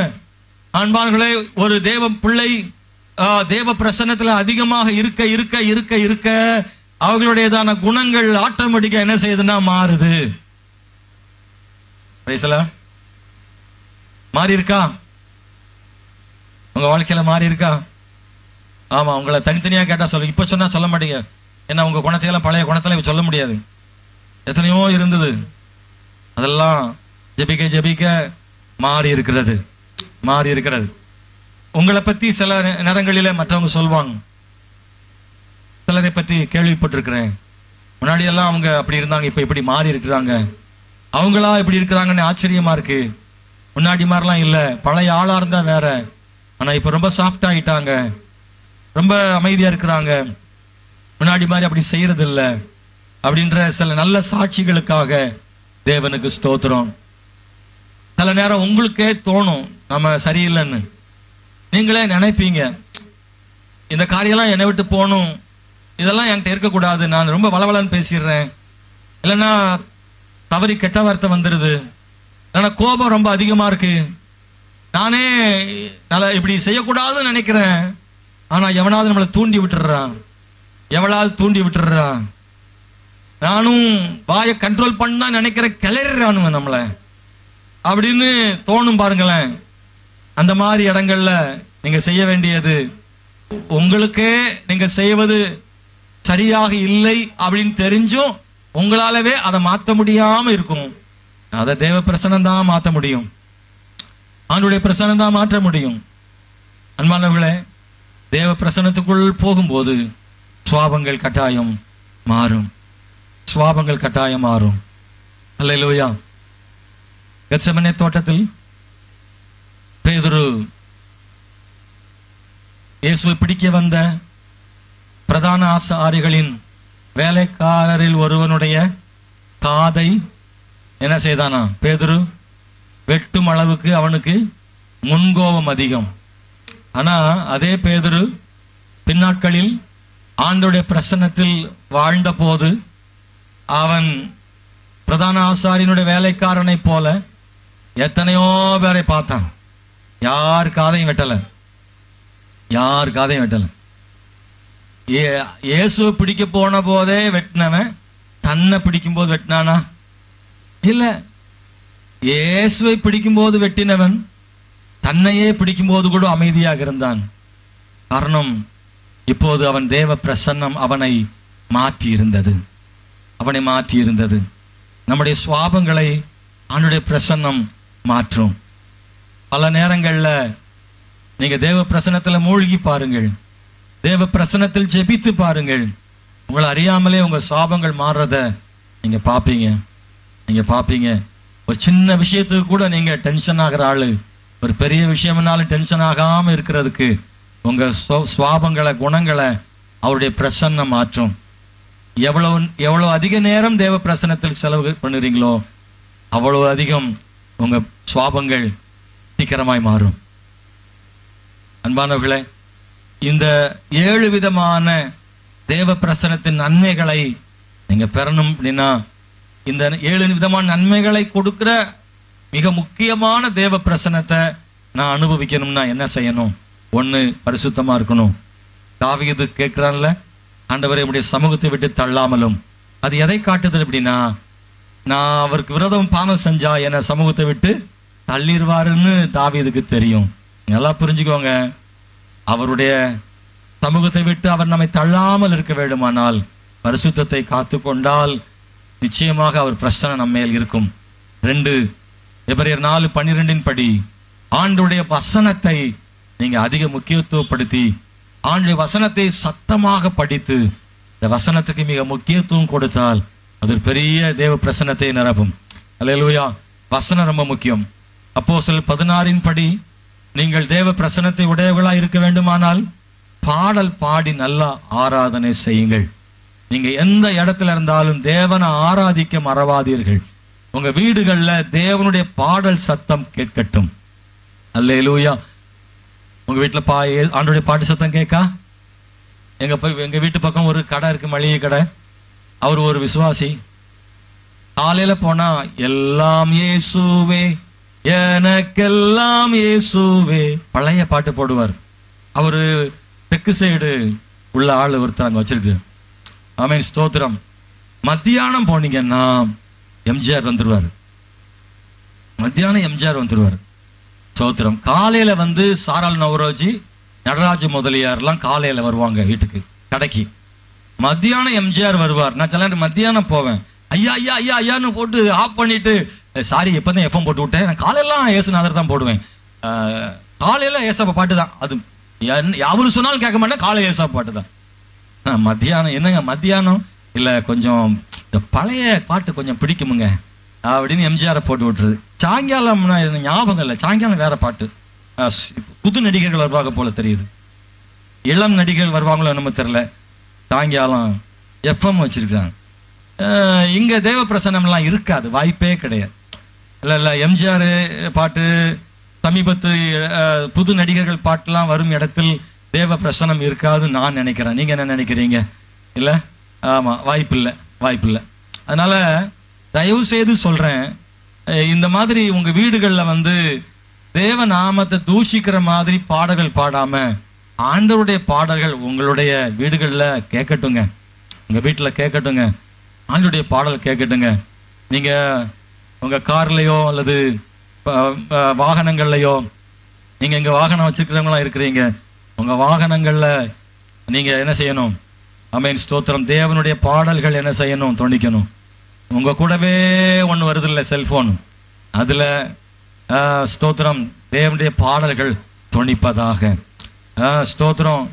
இப்போ நிறைய பேர் விசுவாசிகளுக்கு சினிமா பாடல்லாம் ஒரு பெரிய தவறாகவே தோணலை. ஏன்னா இப்போ தங்கள் திருமண ஆண்டுக்காக, தங்கள் பிள்ளைகள் பிறந்த நாளுக்கு, தன் பிறந்த நாளுக்கெல்லாம் ஃபோட்டோலாம் போட்டு அதை சினிமா பாட்டு வச்சு ஸ்டேட்டஸ் வைக்கிற ஆள்லாம் நிறைய இருக்கு. ஃபோன் பண்ணி கேட்பேன், என்ன இன்னைக்கு அப்படின்னு. இல்லை பாஸ்டர், எங்கள் மாமா பண்ணி கொடுத்துட்டாருன்னா. அவர் பண்ணி கொடுத்தது ஸ்டேட்டஸ் வச்சது உன் கை தானே, நம்ம கை தானே அதை வைக்குது. மாமாவோ மச்சானோ சினிமா பாட்டு போட்டு பிறந்த நாளைக்கு வீடியோ பண்ணி கொடுத்தா அதை நம்ம கை தானே வைக்குது. அதுக்கு இன்னொரு மாமனை ஏன் குறை சொல்லணும்? நாம தான் செய்கிறோம். நான் உங்களுக்கு சொல்றேன், தரமான ஒரு விசுவாசி எவ்விதத்திலும் இடம் கொடுக்க மாட்டாங்க. தரமான விசுவாசி தேவனுக்காக வைராக்கியம் பாராட்டுவார்கள். உங்க வாழ்க்கையில நீங்க ஆண்டவருக்கு பிரியமில்லாதவைகளுக்கு இடம் அளிக்கும் போது தேவன் உங்களை முக்கியப்படுத்த முடியாம போயிடும். ஆண்டவருடைய பிரசன்னத்தை நீங்க இழந்துருவீங்க. தேவ பிரசன்னம் உங்களுக்குள்ள தங்கி இருக்கணும்னா தேவனுடைய பாடல்களை பாடி தேவனை ஆராதிப்பதற்கு கவனம் செலுத்துங்க. ஏன் தேவனுடைய பாடல்கள், மற்ற பாடல்கள் ஏன் நம்மளை வேண்டாம் அப்படின்னா, அந்த பாடல்கள் நம்மை மாற்றும். ஸ்தோத்திரம். தேவனுடைய பாடல் நம்மை தேவனுக்காக மாற்றும், அந்நிய பாடல்கள் நம்மை அந்நியத்துக்காக மாற்றும். நீங்க அதை பாட ஆரம்பிச்சிட்டீங்கன்னா ஆட்டோமேட்டிக்காக என்ன ஆகும்? நீங்க ஆட்டோமேட்டிக்காக அதன் பின்னாடி அந்த ஃபீலிங்ஸ்லாம் அதே வரும். அது சார்ந்தே உங்களுக்கு எண்ணங்கள் வரும். வெறும் காதுல பாட்டு கேட்கறது மட்டும் இல்லை, காதில் கேட்கும் அந்நிய பாடல்களாலே உங்கள் மனசும் அந்நியம் ஆகும். அந்த பாடலின் உணர்வுகளும் உங்களுக்குள்ளே வரும். அது சார்ந்த காட்சிகள் உங்களுக்குள்ளே வரும். அது சார்ந்த உணர்வுகள், செய்கைகளும் மாறும். நீங்க என்ன பாடுறீங்களோ அதான் உங்க செய்கையாவே மாறும். அப்படித்தானே? எதை சிந்திக்கிறோமோ அதை தான் பேசுவோம், எதை பேசுறோமோ அதையே நாம செய்ய ஆரம்பிச்சிடுவோம். அல்லேலூயா. நல்லா பாருங்க, நம்ம யாரோடு பழகிறோமோ, எதை பத்தி அடிக்கடி பேசுறோமோ, ஒரு ஆள் ஓயாம சாகிறத பத்தியே பேசியிருந்தானே அவனுக்கு தற்கொலை பண்ணணும்னு என்ன செஞ்சிடும்? வந்துடும். நல்லா பாருங்க, நான் செத்துருவேன், நான் இருக்க மாட்டேன், நான் இவங்களோடு இருக்கிறத விட நான் போய் சேர்றேன், அங்கேயா போய் நல்லா இருப்பேன், அப்படி ஓயாம சாகிறத பத்தியே பேசியிருந்தா சீக்கிரம் இருந்தாலும் என்ன செஞ்சிடும்? கஷ்டம், காப்பாற்ற முடியாது. நம்ம எதை நினைக்கிறோமோ அதுதான் முக்கியம். நம்முடைய தரிசனம் இலக்கு ரொம்ப முக்கியமானது. நீங்க எதை கேட்கறீங்கன்றது ரொம்ப முக்கியமானது. கேட்பதே மூளையில் ரெக்கார்ட் ஆகுது, அதுதான் உங்க மனசுல தோணும். அல்லேலூயா, ஸ்தோத்திரம். நாம் உண்மையில் அன்பான தேவனுடைய பிள்ளைகளை, நீங்க எதை ரொம்ப கேட்கறீங்களோ அது உங்க வாயில செஞ்சிடும். கொஞ்ச நாள்ல நீங்க கேட்டுனே உங்களுக்கு வந்து பாட்டு சும்மா ராகம்லாம் சூப்பரா வரும். சினிமா பாட்டு கேட்டீங்கன்னா உங்களுக்கு என்ன வந்துடும்? கொஞ்ச நாள்ல வாயில பாட்டு வந்துடும், சிந்தையில ரெக்கார்ட் ஆகிடும். அதனால சொல்றோம், கொஞ்சம் கூட இடம் கொடுத்துடாதீங்க. இடம் கொடுத்தா ஆட்டோமேட்டிக்கா நம்மை தேவனை விட்டு பிரிக்கும். அவனுடைய பிரச்சனை நமக்கு இருக்கவே இருக்காது. தயவுசெய்து சொல்றேன், இதுதானே நீங்க அப்படி நினைக்காதீங்க, சின்னதுதானே அப்படி நினைக்காதீங்க, ஒரே ஒரு சரணம் தானே அப்படின்னு நினைக்காதீங்க. பாவத்தை எப்போதும் மலிவாக எடை போடாதீங்க. சொல்லுங்க, நீங்க அப்படிலாம் குறைச்சலாம் நினைச்சிடாதீங்க. பாவத்தை ரொம்ப வல்லமையானது. பாவம் அவங்க வீட்டில் என்ன செய்யுமா? வாசல் படியில படுத்திருக்குமா? பாவம் சாதாரணமா யாரையும் சும்மா விட்டுறாது, அவனை கேவலப்படுத்தாம விடாது. பாவம் அவனை மட்டம் தட்டாம விடாது. பாவம் அவனை கத்தரை விட்டு பிரிக்காம விடாது. பாவம் ரொம்ப சக்தி வாய்ந்தது. அதனாலதான் சொல்றாரு, பிசாசு கூட எதிர்த்து நின்று போராடு, பாவத்தோட நின்று போராட ஓடிரு, அங்க நிக்காதன்றாரு. எத்தனை பேருக்கு இந்த வசனம் புரியுது இல்ல? பிசாசு கிட்ட நின்று போராடு, ஏன்னா அவன் உன்னை ஒன்னும் செய்ய முடியாது, கத்தர் உன் கூட இருப்பாரு. ஆனா பாவம் கத்தர் உன் கூட இருந்தாலும் நின்னுலாம் போராடாத. ஏன்னா போராடிட்டே இருக்கும்போது கொஞ்ச நேரத்துக்குள்ள என்ன ஆகும்னா கட்டி பிடிச்சிருவேன். சாத்தானை நீ கட்டி பிடிக்க மாட்டேன், ஆனா பாவத்தோட போராடிட்டே இருப்ப, அப்புறம் டக்குன்னு கட்டி பிடிச்சிருவேன். அது ஒன்னிய பிடிச்சதுன்னா சாகு மட்டும் விடாது. ஏன்னா பாவம் அவ்வளவு வல்லமை எதுக்கு இருக்கு? பாவத்துக்கு இருக்கு. அதனாலதான் யோசேப்பு ஓடினான். அங்க நின்று பேசினானா, மேடம் நீங்க வந்து எங்களுக்கு முதலாளி, மேடம் நீங்க வந்து அப்படிலாம் பேசல. பேசியிருந்தா நான் காலியவன். பேசியெல்லாம் பாவத்திட்ட சமாளிக்க முடியாது. ஃப்ரெண்டு கிட்ட பேசி சமாளிச்சிட முடியாது. பாவத்தை சார்ந்த எந்த மனுஷட்டையும் பேசிலாம் சமாதி. இந்த ஆளு தவறான ஆள் தெரிஞ்சா உடனே என்ன செஞ்சிருங்க. ஆமா, சில சகோதரிமாரெல்லாம் நிறைய பேர் அப்படி மாட்டிக்கிட்டது அதுல தான். மிஸ்டு கால் கொடுத்தே கெட்டு போன ஆள் இருக்கு. மிஸ்டு கால்னு தெரியுது இல்ல, போட்டு தான் பார்ப்பேன் ஒரு மிஸ்டு கால் இவங்க ரிங் விடுறது. ஹலோ, ஏன் மிஸ்டு கால் கொடுத்தீங்க? அதையும் கேட்கணுமா? கேட்க வேண்டாம், விட்டுற வேண்டியதானே. எங்க ஓட சொல்லியிருக்காருங்க, எவனோ ஒருத்தன் குடிச்சிட்டு மிஸ்டு கால் விடுறான்னா அதை விட்டுற வேண்டியதான், அந்த நம்பரை பிளாக் பண்ணிட வேண்டியதான். இவங்க திருப்பி அங்க ரிங் பண்ணி நீ என்ன மிஸ்டு கால் கொடுக்குறான்னு கேட்டு அவன் இல்லைங்க உங்க வாய்ஸ் நல்லா இருக்குன்றான். இதெல்லாம் செய்தித்தாளில் படிச்சது தான். பிறகு 2-3 முறை போட வைக்க, பிறகு ஏதாவது அனுப்ப அதை வைக்க அந்த குடும்பமே சின்ன பண்ணாம போயிருது இல்ல. அதான் சொல்றாரு, பாவம் உன்னை முதலாவது தொடும் போதே ஓடிவிடு, இரண்டாவது போராட்டத்துக்காக காத்திருக்காத. பாவத்திட்ட இன்னொரு வாய்ப்புல பாத்துக்கலாம், அடுத்த முறை பாத்துக்கலாம், நம்மளால முடியாத போது விட்டுறலாம் அப்படின்லாம் நினைக்க முடியாது. பாவம் அவ்வளவு கொடுமையானது, பாவம் அவ்வளவு கொடுமையானது. நேரம் நமக்கு கடந்து போனதுனால நான் ஜெபிக்க விரும்புறேன். அன்பானவர்களே, இவ்வளவு பெரிய தேவ பிரசன்னத்தை நாம பரிசுத்தத்தாலும் வசனத்தாலும் பாட்டு ஆராதனையாலும் அவருடைய நாமத்தில் கூடி ஜெபிப்பதாலும் ஆண்டுடைய பிரசன்னத்தை தாகத்தோடு வாஞ்சிப்பதால் மானானது நீரோடைகளை வாஞ்சித்து கதறுவது போல என் ஆத்துமா தேவனையே வாஞ்சித்து கதறு. யாரு அவருடைய பிரசன்னத்தை வாஞ்சிக்கிறாங்களோ, கதறாங்களோ, அவங்களுக்கு ஆண்டுடைய பிரசன்னத்தை கொடுக்கிறாரு. கண்களை மூடி எழுமி நின்று ஜெபம் பண்ண போறோம். நான் உங்களுக்கு அன்பா கேட்டுக்கிறேன், சபையில ஆராதனை, பாட்டு ஆராதனை ரொம்ப முக்கியம். தயவு செய்து நீங்க முதல் ஜெபத்துக்கு வாங்க. 3 பாட்டு தானே பாஸ்டர் பாடட்டும், அப்புறம் போய் ஜாயின் பண்ணிக்கலாம் நினைக்காதீங்க. ஏன் தெரியுமா? எல்லாரும் சேர்ந்து ஒரு மனமா பாடி தேவனை ஆராதிக்கும் போது ஆண்டுடைய பிரசன்னத்தை நாம் உணர்றோம். அவருடைய மகிமை நம்ம மேல இறங்கி வருது. ஆராதனை ரொம்ப முக்கியங்க, பாட்டு ஆராதனை ரொம்ப முக்கியம். ஹல்லேலூயா. கண்களை மூடி கரம் உயர்த்தி ஆண்டவர்கிட்ட ஜெபம் பண்ண போறோம். ஆண்டவரே கிருபை தாரும். கர்த்தாவே, உம்முடைய பிரசன்னத்தின் முக்கியத்துவம் நான் அறிந்திருக்கிறேன் ஐயா. தேவனே, உம்முடைய மேன்மை, உங்க பிரசனை எனக்கு வேணும். தாவீது சொன்ன மாதிரி நானும் சொல்றேன், உங்க பிரசன்னத்தை விட என்னை தள்ளாதிரும். ஆண்டவரே ஸ்தோத்திரம். ஆலயத்துல மட்டும் இல்ல, வீட்லயும் எல்லா இடங்கள்லயும், நான் வேலை செய்யற இடத்துலயும் உங்க பிரசனை இருக்கட்டும். நீங்க எந்த வேலை செய்தாலும் சரி, நீங்கள் வேலை செய்யும் இடத்தில் ஆண்டவருடைய பிரசன்னம் உங்களை சூழ்ந்து இருக்கட்டும். அது ஒரு பெரிய பாதுகாப்பு, அது ஒரு பெரிய வழி நடத்துதல். உங்க மேல தேவ பிரசன்னம் இருந்தா உங்கள் சத்துருக்கள் கூட உங்களை பார்க்கும்போது உங்களை பார்க்காம தேவ பிரசன்னத்தை பார்ப்பாங்க. கர்த்தர் உங்க கூட இருக்கிறத உணர்வார்கள். அவ்வளவு எளிதிலே உங்களை தொட்டுவிட முடியாது. ஹல்லேலூயா. ஒரு தேவ பிரசன்னம் உங்களை சூழ்ந்து இருக்கட்டும். உங்க கூட இருக்கிறவங்க, வேலை செய்யற உங்களை அற்பமா பாத்திர முடியாதுங்க. ஆண்டவருடைய பிரசன்னம் உங்க மேல இருந்தா உங்களை சாதாரண பாத்திர முடியாது. உங்க கூட ஒரு சக்தி இருக்குன்னு அவனே சொல்லுவான். ஏதோ உங்ககிட்ட பேசும்போது வித்தியாசம் இருக்குது. நான் உங்களோட பேசும்போது ஏதோ ஒண்ணு நான் பார்க்கிறேன். உங்க கூட பேசும்போது ஏதோ ஒண்ணு என்ன தொடுது. அன்பானவர்களே, என்னை பார்த்து சொல்றதை நான் கேட்டிருக்கேன். உங்களை பார்த்து சொல்லுவாங்க அப்படி. உங்க மேல தேவ பிரசன்னம் இருந்தா சத்துருக்கள் உங்களை பார்க்கும்போது சாதாரண பாத்திர முடியாது. உங்க மேல ஒரு பெரிய அக்கினி ஆண்டவர் வைப்பார். ஹல்லேலூயா. ஓ ஹல்லேலூயா. ஜெயத்தை ஆண்டவர் தருவார். தேவனுடைய பிள்ளைகளே ஸ்தோத்திரம். அவர் ஞானம், அப்படி வழிநடத்தல் பெரியது. கரத்தை உயர்த்தி ஆண்டவர்ட்ட, அப்பா உங்க பிரசன்னம் என் மேல எப்பொழுது இருக்கட்டும் கேளுங்க ஆண்டவர்ட்ட. உங்க பிரசன்னம் எப்பொழுது என் மேல இருக்கட்டும் ஆண்டவரே. கர்த்தாவே, உம்மை துதிக்கிறோம் ஆண்டவரே. ஸ்தோத்திரம் கர்த்தாவே. சொல்லுங்க, ஆண்டவருடைய வாஞ்சியோடு கேட்கிறேன். ஆண்டவர் தாகத்தோடு தாவீது சொன்ன மாதிரி மானை போல, மானானது நீரோடையில் வாஞ்சிப்பது போல உங்களுடைய பிரசனத்தை வாஞ்சிக்கிற ஆண்டவரே, உங்க பிரசனத்தை வாஞ்சிக்கிற ஆண்டவரே, உங்க சமூகத்தை வாஞ்சிக்கிற ஆண்டவரே. தயவு செய்து சத்தமிட்டு சொல்லுங்க, ஹல்லேலூயா பிரதர், சத்தமா சொல்லுங்க, ஆண்டவரே உங்க சமூகத்தை வாஞ்சிக்கிறேன். கேட்டா கர்த்தர் தருவாரே, நீங்க ஜெபித்த ஆண்டவர் தருவாரே. சகோதரியே, கர்த்தருடைய தாகத்தோடு கேளுங்க, ஆண்டவரே நான் எப்ப முழங்கால் படியிட்டாலும் உங்க பிரசன்னம் என் மேல இருக்கட்டும். ஆண்டவர் எங்க மேல நம்முடைய பிரசன்னம் இருக்கட்டும் ஐயா. ஆலயத்தில் நம்முடைய பிரசன்னம் இருக்கட்டும், எங்க வீட்டில் நம்முடைய பிரசன்னம் இருக்கட்டும். தேவ சமூகம் எங்களை நிரப்பட்டும் ஆண்டவரே. எல்லாரும் மேலும் கிருபையாயிரும், ஆசீர்வதியும். இந்த ஆராதனை கலந்து கொண்ட நம்முடைய பிள்ளைகளுக்கு அற்புதங்களையும் அடையாளங்களையும் செய்யும். நம்முடைய தேவைகளை ஆண்டவர் சந்தியும். உங்க கிருபை அவங்க மேல இருக்கட்டும் ஆண்டவரே, நம்முடைய தயவு அவங்க மேல இருக்கட்டும். ஒவ்வொருவரையும் ஆசீர்வதிக்கும்படியாக ஜெபிக்கிற காத்துக்கொள்ளும். இயேசுவின் நாமத்தில் ஜெபிக்கிறோம் நல்ல பிதாவே, ஆமென்.